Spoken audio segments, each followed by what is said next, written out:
오늘 주신 말씀은요, 마태복음 25장 14절에서 30절, 좀 긴 성경이지만 비유의 내용이니까 같이 읽도록 합니다. 어떤 사람이 타국에 갈 때 그 종들을 불러 자기 소유를 맡김과 같으니 각각 그 재량대로 한 사람에게는 금 5달란트를, 한 사람에게는 2달란트를, 한 사람에게는 1달란트를 주고 떠났더니 5달란트 받은 자는 바로 가서 그것으로 장사하여 또 5달란트를 남기고 2달란트 받은 자도 그같이 하여 또 2달란트를 남겼으되 1달란트 받은 자는 가서 땅을 파고 그 주인의 돈을 감추어 뒀더니 오랜 후에 그 종들의 주인이 돌아와 그들과 별산할세 5달란트 받았던 자는 5달란트를 더 가지고 와서 이르되 주인이여 내게 5달란트를 주셨는데 보소서 내가 또 5달란트를 남겼나이다.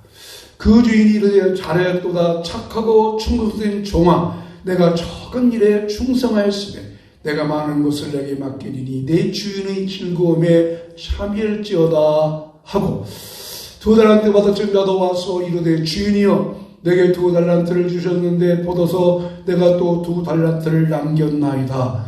그 주인이 이르되 잘하였도다 착하고 충성된 종아 내가 적은 일에 충성하였으며 내가 많은 것을 내게 맡기리니 내 주인의 즐거움에 참여할지어다 하고 1달란트 받았던 자는 와서 이르되 주인이여 당신은 굳은 사람이라 심지 않은 데서 거두고 해치지 않은 데서 모으는 줄을 내가 알았으므로 두려워하여 나가서 당신의 달란트를 땅에 감추어 두었나이다. 보소서 당신의 것을 가지셨나이다. 그 주인이 대답하여 이르되 악하고 게으른 종아 나는 심지 않은 데서 거두고 해치지 않은 데서 모으는 줄로 내가 알았느냐?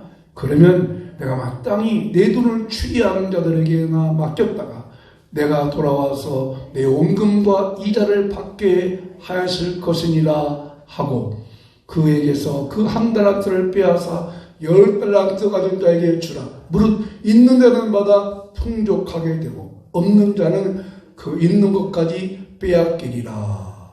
이 무익한 종을 바깥 어두운 데로 내쫓으라. 거기서 슬피 울며 이를 갈리라 하니라. 아멘. 오늘 제목의 말씀 제목은 건물주와 건축주라는 제목입니다.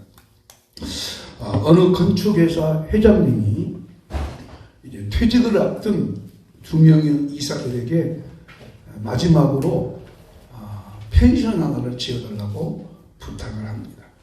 그 부탁은 회장의 부탁은 이제 당신들이 살 집이다 생각하고 이 집이 당신들이 살 집이다 생각하고 최선을 다해서 자재값 많이 들어간다고 생각하지 말고 하여튼 잘 집을 지어서 한번 회사에 바치라고 부탁을 하였습니다. 한 사람의 이사는 회장의 마지막 부탁이라고 생각하고 정말 자기 집을 짓는 것처럼 자재값 아끼지 아니하고 잘 건축을 하였습니다. 또 다른 한 이사는 회장이 마지막까지 이렇게 좀 부려먹는다고 생각하고 그냥 평상시 하던 대로 이렇게 펜션을 건축을 하였습니다. 이제 건축이 다 마쳤습니다. 그리고 이 2명의 이사는 퇴임하는 날이 되었습니다. 퇴임식 날 회장은 2 사람의 이사를 앞으로 부르더니 그동안 우리 회사를 위해서 수고했다 하면서 봉투 하나씩 주었습니다. 그리고 그 자리에서 봉투를 열어보라 하겠습니다. 그 봉투에 뭐가 있었을까? 집 문서가 들어있었습니다. 자, 한 사람 이사는 그 집 문서를 보는 순간 기절을 했어요. 이야, 참 잘 짓기 잘했다. 좋은 자재 가지고 정말로 옛날처럼 시작이 안 지고 회장이 마지막 부탁에 가니까 정말 집을 잘 지었습니다. 한 이사는 어떻게 깜짝 놀랐어요. 이야, 이럴 줄 알았으면 자재 좋은 거 쓸 걸. 내가 살 집이라고 생각하고 지낸 그 회당의 말을 다시 한번 생각해 보았다고 합니다. 여러분, 왜 이 건물주와 건축주라는 제목으로 제가 말씀을 잡았는지 아십니까? 지난주에는 예수님께서 열 처녀 비유를 통해서 등과 기름을 준비한 슬기로운 처녀는 등도 있고 기름도 잘 준비해서 혼인잔치에 맞이하였지만, 슬기지 못한 다섯 처녀는 등은 있지만 기름을 준비하지 못해서 불을 켜지 못하고 혼인잔치에 들어갈 수가 없었습니다. 문제는 기름을 준비하지 않았던 것이죠. 오늘 이 달란트 비유를 통해서는 예수님은, 그러면 신랑 되신 예수님을 어떻게 준비하느냐, 어떤 마음으로 준비하느냐, 기름 준비를 어떻게 하느냐에 대해서 예수님이 이 달란트 비유를 말씀을 하십니다. 마치 건물 짓는 사람이 건물을 짓는 것처럼 잘 건물을 지어간다는 비유를 이 달란트 비유를 통해서 말씀하고 있습니다. 그러면 우리가 어떻게 기름 준비를 해야 될 것인가? 어떻게 준비하는 것인가? 여러분, 기름 준비는 신랑이 오기 전에 하는 것이죠. 그죠? 신랑이 와버리면 그때는 아무 의미가 없어요. 신랑 와버리면. 그러니까 신랑이 오기 전에, 우리 예수님 오시기 전에 어떻게 기름을 준비하려나, 어떤 마음으로 준비하느냐 하는 것입니다. 어떤 마음으로 준비를 해야 할까요? 첫째로 우리는 건물주가 아니고 건축자라는 것을 알고 기억해야 됩니다. 건물주가 아니고 건축주다. 건물을 지으면은 건물주가 있고 건축주가 있죠. 건물주는 설계도가 나오면 그 설계도면을 건축한 업자한테 주면서, 그 건축주한테 주면서 이 설계대로 잘 건축해달라고 부탁하는 것이죠. 그러면 그 건축주는 자기는 건물주는 아니죠. 건물주가 아니에요. 자기 건물을 짓는 게 아니에요. 부탁받고 짓죠. 무슨 말인가 하니, 우리도 이 땅에 살면서 우리는 건축주일 뿐이지 건물주는 아니라는 거예요. 자, 그것을 예수님께서 이렇게 비유로 말씀하시는데, 자, 어떤 비유인가 보겠어요. 또 읽어보겠습니다. 시작. 또 어떤 사람이 타옥에 갈 때 그 종들을 불러 자기 소유를 맡김과 같으니, 맡김과 같으니 각각 그 재량대로 한 사람에게는 5달란트, 한 사람에게는 2달란트를, 한 사람에게는 1달란트를 주고 떠났다. 세종을 불러서 주인이 한 사람은 금 5달란트, 한 사람한테는 2달란트, 한 사람에게는 1달란트를 맡겼어요. 그게 그 달란트는 주인 거요, 그 맡긴 종 거예요. 어? 주인 거죠. 주인 거예요. 주인이 이제 맡겨준 거예요. 맡겨가지고 잘 사용하라. 그러면, 자, 여러분, 이 달란트, 5달란트, 2달란트, 1달란트를 맡겼단 말이죠. 맡긴 사람 입장에서는 이 맡긴 걸 가지고 건축하듯이 건물을 잘 지은다는 뜻이에요. 그러면 먼저 이 달란트가 어느 정도의 돈인가를 알아셔야 돼요. 달란트는 그 당시에 화폐 다니는데요, 엄청나게 했어요. 요즘에 금 한 돈이 얼마요? 나도 몰라요. 뭐 한 2, 30만 가는가 몰라요. 하여튼 금인데, 이 금이 34kg이래요. 한 달란트 34kg. 그러면 한 34kg면 오늘날 우리의 계산으로 하면 엄청난 금액인데, 이것이 6,000데나리온의 금액이래요.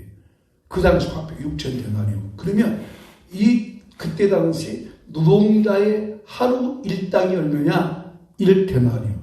그럼 6,000데나리온이면 며칠간 일한 거예요? 6,000일.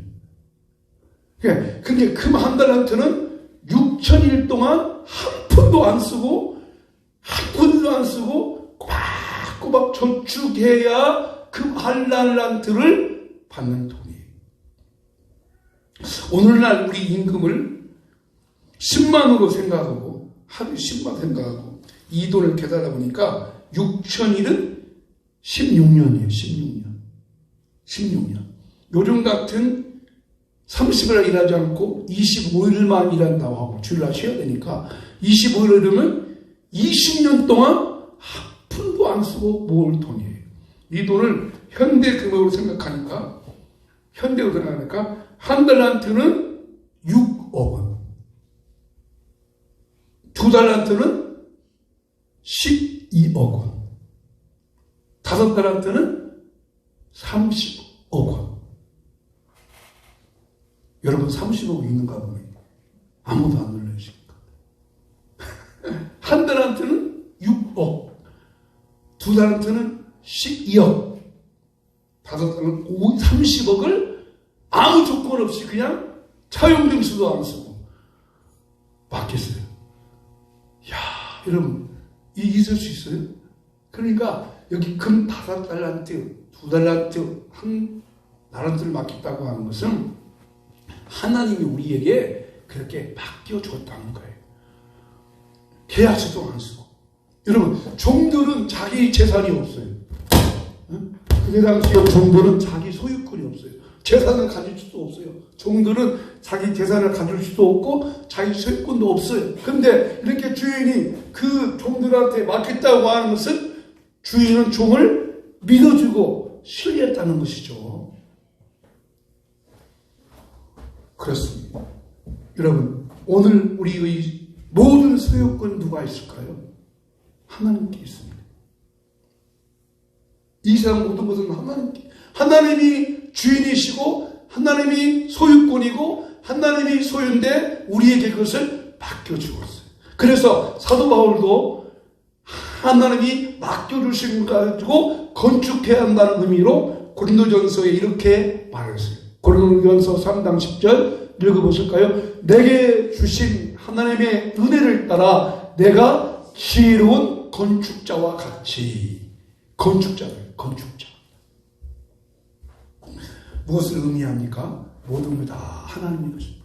이 교회 건물을 칠 때 이 예배당 건물의 건물주는 누구요? 이 건물주, 이 건축가 건물주. 김혁기 목사요? 아니죠. 향기교회. 그죠? 건축주는 그 사장. 그죠? 그럼 그 사장이 맡긴 거예요. 잘 지으십시오. 그럼 그 사장은 뭔 마음으로 지어야 돼? 자기 예배당, 자기 집 짓는 것처럼 지어야 한다는 것이었어요. 마찬가지입니다. 오늘 하나님께서 모든 것 다 하나님의 손에 있어요. 근데 하나님께서 내게 주셨어요. 하나님께 내게 안 준 게 뭐가 있어요? 여러분, 우리가 숨 쉬는 거, 생명, 하나님께 있어요. 하나님이 내일을 주지 않으면 내게 내일은 없어요. 건강, 하나님이 주셨어요. 자녀, 하나님이 주셨어요. 소유, 명예, 재물, 모든 것 다 하나님께 주셨어요. 그래서 달란트라는 말의 의미는 재능이라는 거죠. 탤런트라는 뜻이죠. 그 우리 주위에도 보면 특별한 재능 가진 사람 많잖아요. 요즘에 막 그 트로트 열풍이 보니까 막 그 조그마한 애들이 이제 초등학교 막 2, 3학년 애들이 기가 막히게 노래를 하더라고요. 그 뭐죠? 그 뭐더라? 황보가 예? 황보. 야, 그 친구 형보다 다르더만요. 야, 아니 걔들은 특별한 재능을 가지고 있잖아요. 마찬가지. 우리들도 특별한 재능을 가진 사람 많이 있어요. 이 재능 하나님이 내게 주셨다. 그러면 그 하나님이 내게 주신 걸 가지고 어떻게 살아요? 내 행복과 내 유익만 위해 살 것이 아니라 이 재능 가지고 이웃을 위해서, 다른 사람을 위해서, 우리 신앙생활하는 사람은 교회를 위해서 아름답게 쓰여져야 한다는 것을 잊지 말아야 한다는 것입니다. 그러니까 내 것을 가지고 우리가 하는 것이 아니라 하나님이 주신 것 가지고, 하나님이 주신 건강, 하나님이 맡겨주신 재능, 하나님이 맡겨주신 재물, 이것 가지고 지혜로운 건축자처럼 살아야 한다는 것입니다. 그런데 이렇게 5달란트, 2달란트, 1달란트 받았다면 한 달란트 받은 사람은 그런 생각할 수 있겠죠? 불공평하다, 하나님이. 왜 누구한테는 5개 주고, 누구한테는 2개 주고, 누구한테 하나만 주느냐? 그럼 불공평하다 할 수 있겠죠? 똑같이 5개 다 주든지, 똑같이 2개 다 주든지, 똑같이 1개 다 주지, 왜 누구한테는 5개 주고, 누구한테는 2개만 주고, 누구 1개만 주냐? 불공평하다 생각하지만 그렇지 않습니다. 그 불공평 속에 하나님의 공평을 우리는 인정해야 됩니다. 여러분, 이 세상에 살 때 다 남자면 되겠어요? 하나님이 남자도 만들어놓고 여자도 만들어놓고 다 키 큰 사람만 있으면 되겠어요? 키 큰 사람도 있고 키 작은 사람도 있고 이쁜 사람도 있고 좀 뭐 얼굴이 좀 안 좋은 사람도 있고 이렇게 다 있지만 그러나 그 안에는 하나님의 공평이 있다는 것입니다. 그래서 이 달란트 비유는 얼마를 남겼느냐가 중요한 것이 아니라 그것을 어떻게 썼느냐, 어떻게 썼느냐를 따지는 거예요. 그래서 5단트 받은 사람은 5개 남겼으니까 배를 남겼다 가지 않고 뭐요? 100% 남겼네. 우리가 볼 때는 배를 남겼죠. 5개면 5개니까.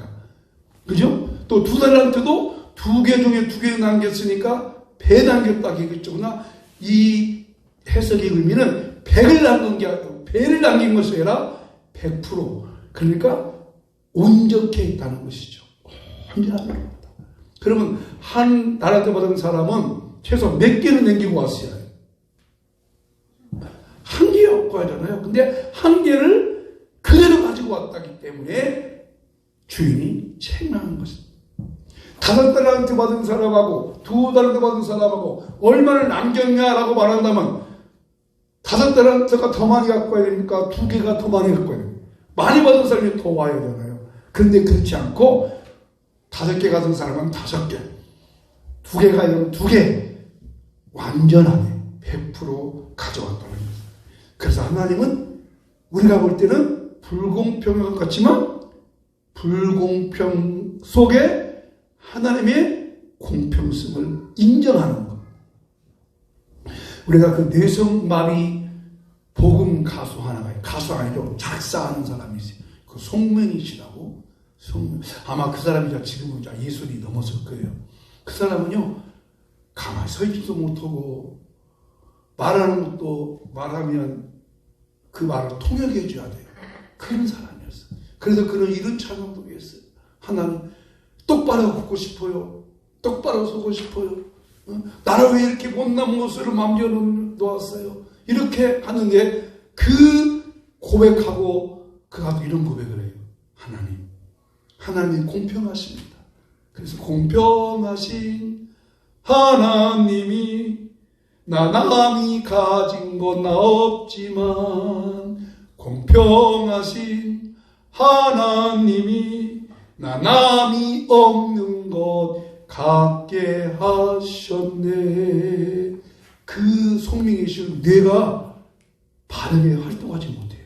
그런데 하나님이 그렇게 지체장애지만 뇌에 하나님이 특별한 재능을 주어가지고 우리는 이 꽃 보고 뭐라 그래요? 그냥 야 철쭉 아름답다, 빨간색이라 예쁘다 그렇게 표현하죠.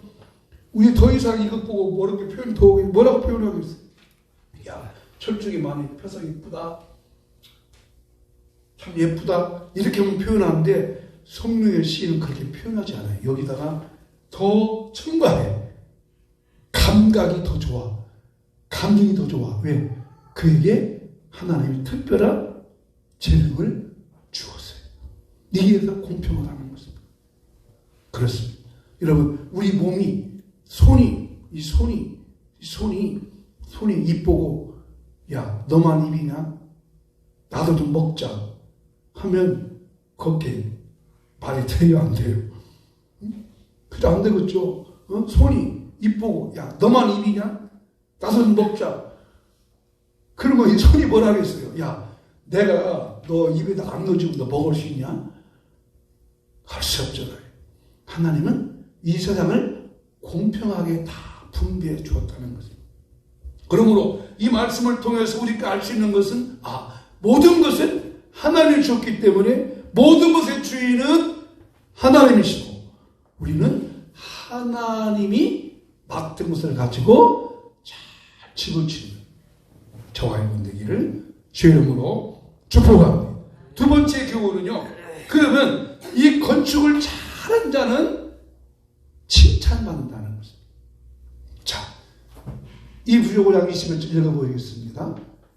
그 주인이 이르되 잘하였도다 착하고 충성된 종아 네가 적은 일에 충성하였음에 내가 많은 것을 내게 맡기리니 내 주인의 즐거움에 참여할지어다 하고 자, 이 주인이 5달란트 2달란트 맡기니까 그리고 주인은 먼 여행을 떠났어요.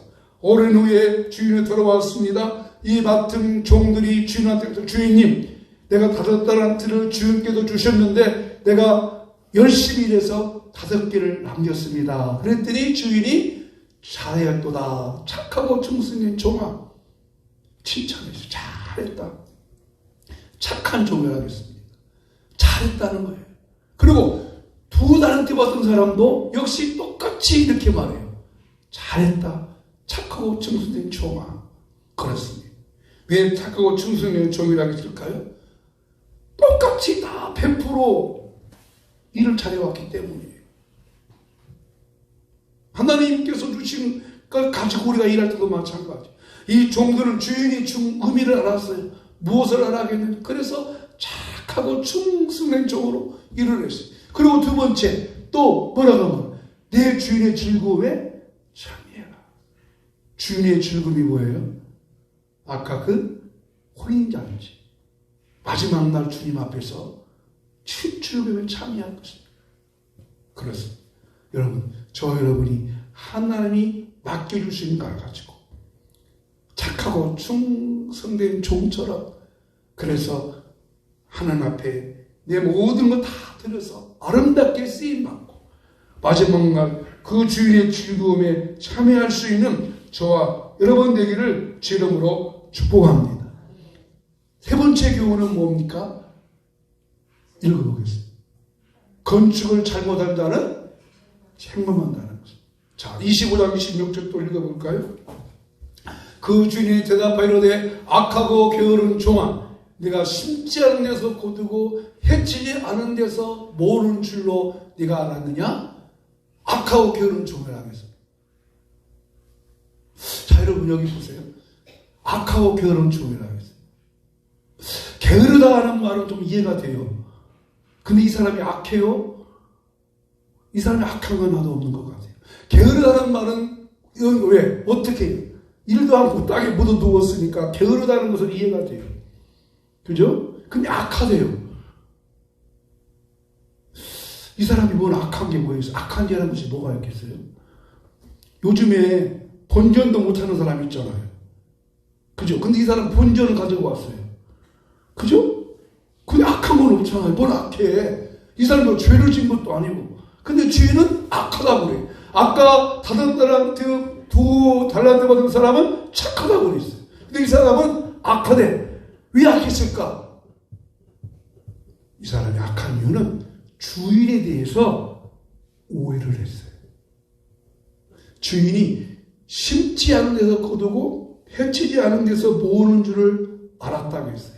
주인에 대한 오해심이 있었어요. 이 사람은요, 주인에 대해서 어떻게 생각하면 당신은 굳은 사람이라고 했어요. 그러니까 주인님은 이 굳었다는 말은 주인님은 돈만 아는 사람이다. 종들한테 부려먹을 줄만 알지 주는 사람은 이렇게 오해를 한 거예요. 그러니까 이 사람이 생각할 때 혹시 내가 이 한 달라도 받아가지고 일하다가 손해보면 주인이 책망할 것 같으니까 에이 차라리 그대로 땅속에 그대로 묻어두었다가 주인이 오면 들어야지 하는 마음이 이 사람 마음속에 있었다는 거예요. 이게 악하고 게으른 종이었어요.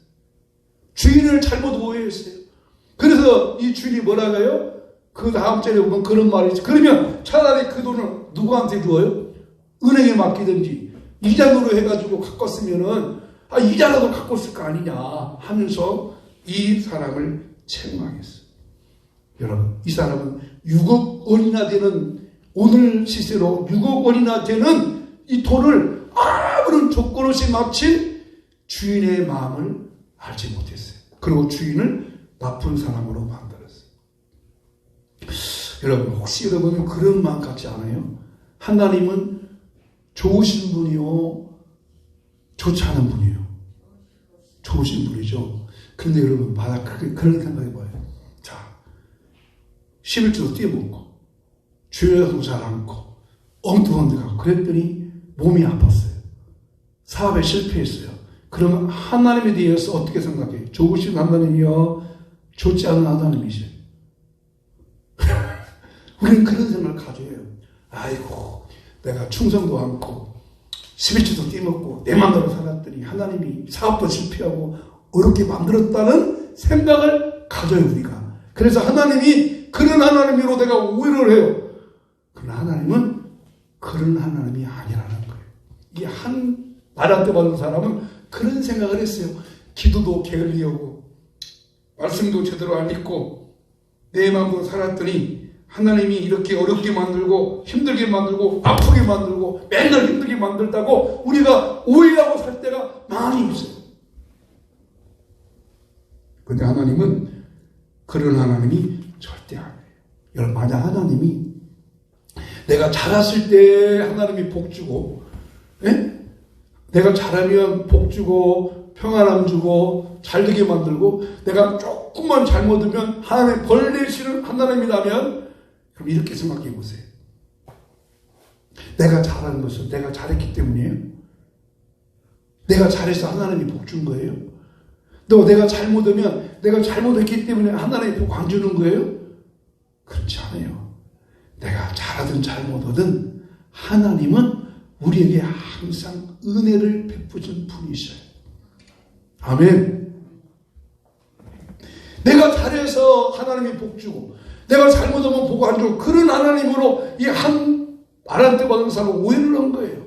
그러니까 우리가 주님 앞에 할 일은 하나님이 내게 주신 은혜를 기억하고 그것을 그대로 감사함으로 받아들이는 것, 주의 은혜를 생각하는 것, 그것이 참된 믿음이요 참된 충성.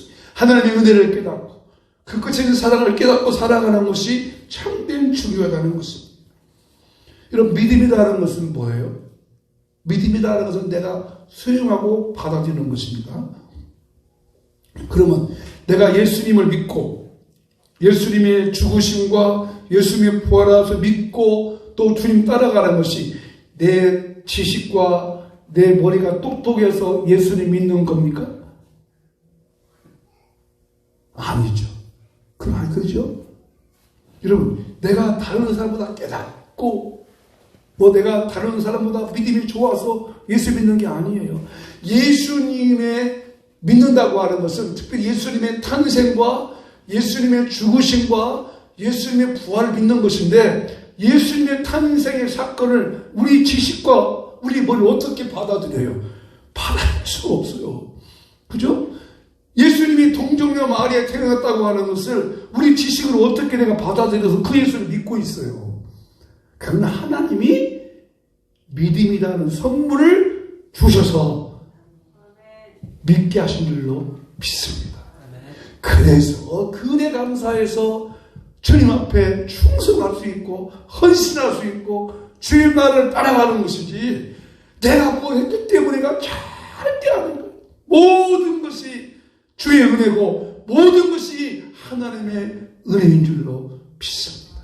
그래서 이번 주의 부를 찬양이 이런 찬양이, 예수도 알기 원함은 크고도 넓은 은혜와 대적해 주시는 사랑을 간절히 알기 원하네. 내 평생의 소원, 내 평생의 소원, 대적해 주시는 사랑을 간절히 알기 원하네. 예수가 주신 은혜를 하나님의 나를 구속해 주시고 구원해 주시고 이 모든 것 맡겨주신 은혜를 생각하고 살아가는 것이 크신 하나님의 은혜요 사랑이라는 겁니다. 그래서 다시 한번 강조합니다. 달란트 비유의 핵심은 남겼느냐가 아니라 어떻게 잘 쓰고 활용했느냐가 중요해요. 여러분, 과정이 더 중요하다고 생각해요? 결과가 더 중요하다고 생각해요? 세상은 과정보다는 결과를 생각해요. 성과주의. 그죠? 성과를 만들어야 돼. 성과를 만들어야 돼. 그게 세상이잖아요. 그러나 성경은 절대 성과를 말하지 않아요. 과정. 어떻게 했느냐. 그것 가지고 평가해요. 세상은요, 평가할 때 등수를 나눠요. 그걸 우리는 상대평가라고 말해요. 줄서기 1등, 2등, 3등, 4등, 서울대학교, 어디 대학교, 전북대학교, 이렇게 이름 있는 대학, 없는 대학, 이렇게 평가해요. 그래서 과정, 학생들한테 시험 봐가지고 1등, 2등, 3등, 4등을 나눠요. 근데 이거 꼭 기억하세요. 여러분. 성경은 따라합시다. 1등은 없고 똑같이 1등이다. 아멘. 다 1등이에요. 여러분 이것을 찾으면 성경은 다 1등이에요. 여기 5달란트가 1등이요, 2달란트가 1등이요. 똑같이 1등이에요. 1달란트는 몇 등이요? 꼴등이 아니에요. 점수가 없어요. 이 사람은 너는 구원 못 받았다는 뜻이에요. 천치 못천석했으니까. 그러니까 성경은요 똑같이 1등이에요. 아멘. 아멘. 다 1등이고 다 똑같은 거예요. 이것이 하나님이 원하시는 평가 기준. 이것을 절대평가라고 해요.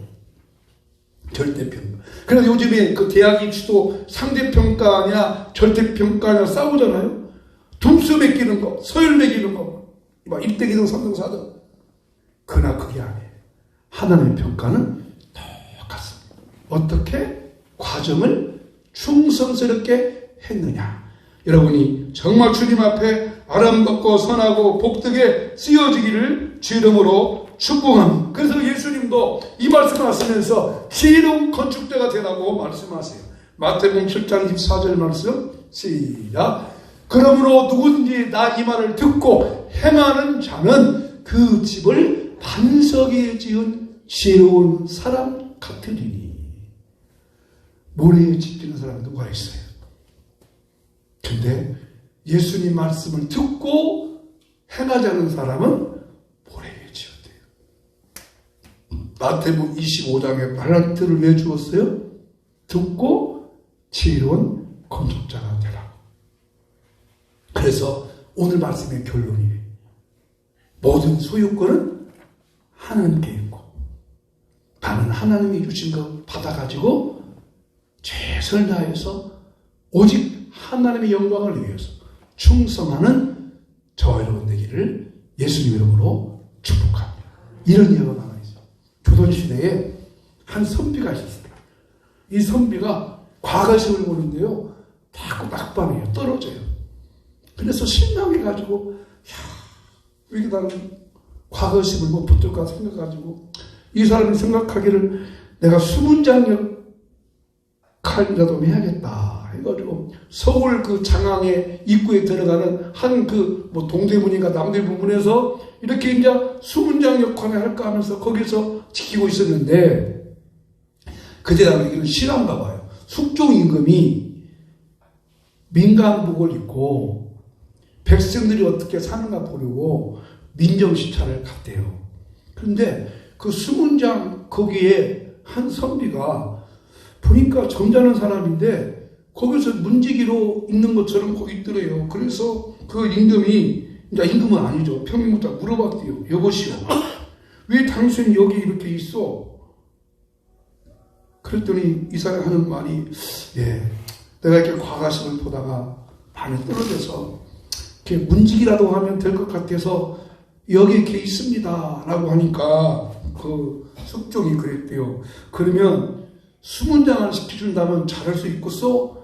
내가 임금하고 좀 연관 있는 사람인데 당신 수문장 시켜줄 테니까 수문장 시켜주면 잘할 수 있겠어? 라고 하니까 그런 말이죠. 시켜만 준다면 열심히 하겠습니다 라고 했대요.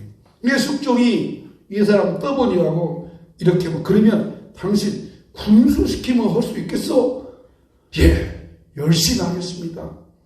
그러면 정성 벼슬을 주도 잘할 수 있겠소? 예, 열심히 하겠습니다. 그래서 이 숙종이 떠보니라고 이렇게 말해요.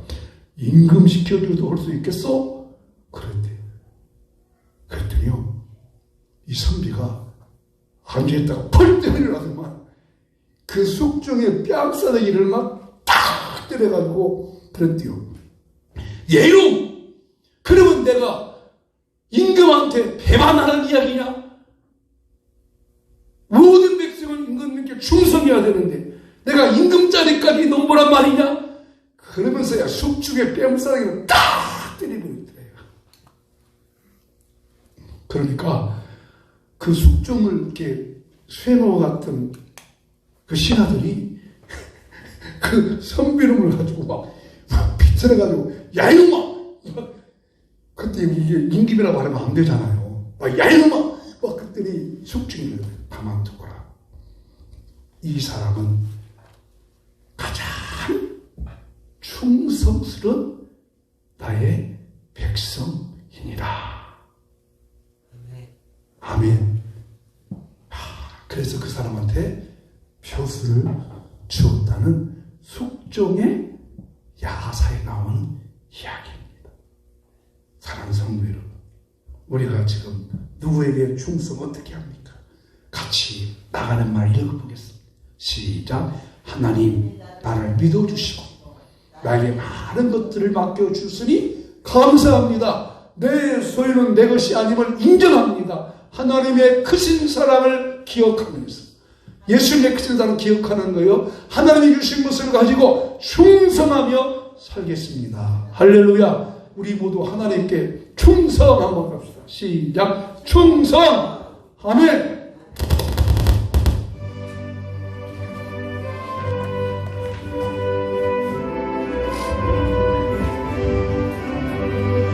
예수도 알기 원하네. 걷고도 넓은 은혜와 계속해 주신 사랑을 간절히 알기 원하네. 내 평생의 소원, 내 평생의 소원, 계속해 주신 사랑을 간절히 알기 원하네. 성령의 스승 되셔서 진리를 가르치시고 거룩한 뜻을 깨달아 예수를 알게 하소서. 내 평생의 소원, 내 평생의 소원, 계속 주신 사랑을 간절히 알기 원하네. 명령에 감화 받아서 하나님 말씀 배우니 그 말씀 한절이 내 맘에 겨운 태도가 내 평생 소원, 내 평생의 소원, 계속해 주신 사랑을 간절히 알기 원하네. 예수가 계신 보좌는 영광에 둘려있도다. 평화의 왕이 오시니 그 나라 왕성하도다. 내 평생의 소원, 내 평생의 소원, 계속해 주신 사랑을 간절히 알기 원하니. 내가 기도합니다. 하나님 아버지, 내 것이 아닙니다. 그런 내 것처럼, 내 소유처럼 내 마음대로 쓰려고 했던 것을 용서해 주시고, 모든 것이 하나님께서 내게 주신 것이니 내 건강, 내 재물, 내 손명, 모든 것 하나님 기뻐하는 대로 아름답게 오직 하나님께만 충성하며 살아가는 우리 삶의 모습이 되기를 원합니다. 그래서 주님께서 잘했다, 착하고 충성된 종이라 칭찬 듣는 우리가 되기를 원합니다. 지혜로운 건축자처럼 잘 건축해서 하나님께 영광 올리는 우리 모두가 되게 하여 주시옵소서. 이 시간 성도님 한 분 한 분의 마음속에 이 귀하신 주의 은혜가 나타나도록 깨닫게 하시고 알게 하여 주시옵소서. 아버지 감사합니다. 예수님 보내주셔서 우리의 십자가 피 흘려 죽으시고 우리의 죄를 용서해 주시기뿐만 아니라 우리 약한 질병도 고쳐주시니 감사합니다. 약속하셨으니 감사합니다. 믿고 기도합니다. 우리 약하고 연약한 몸을 치료하여 주시옵소서. 고쳐주시옵소서. 강건케 도와주시옵소서. 치료의 능력을 주시옵소서. 건강수치, 혈압, 당뇨수치 정상 오게 하시고 소화기능, 심장기능, 심장기능도 치료하시고 강건케 하시고 연세가 드심으로 몸도 약하고 연약하고 골절도 뼈 부분도 약할 때가 있습니다. 치료의 능력을 주시옵소서. 고쳐주시옵소서. 한 주간 동안 착하고 충성된 종으로 살기를 원합니다. 여호와는 내게 복을 주시고 너를 지키시기를 원하며 여호와는 그 얼굴을 내게로 비추사 은혜 베푸시기를 원하며 여호와는 그 얼굴을 내게로 향하여사 평강 주시기를 원하노라. 아멘. 지금은 주 예수 그리스도의 은혜와 하나님 아버지의 무한 자비하신 사랑과 성령의 감동 감화인도 깨닫게 하여 주셔서 착하고 충성된 종으로 칭찬받는 건축주가 되기 원하는 우리 모든 성도님들의 마음속에 가정과 일터와 자녀의 삶 속에 영원히 함께 있을지어다. 아멘.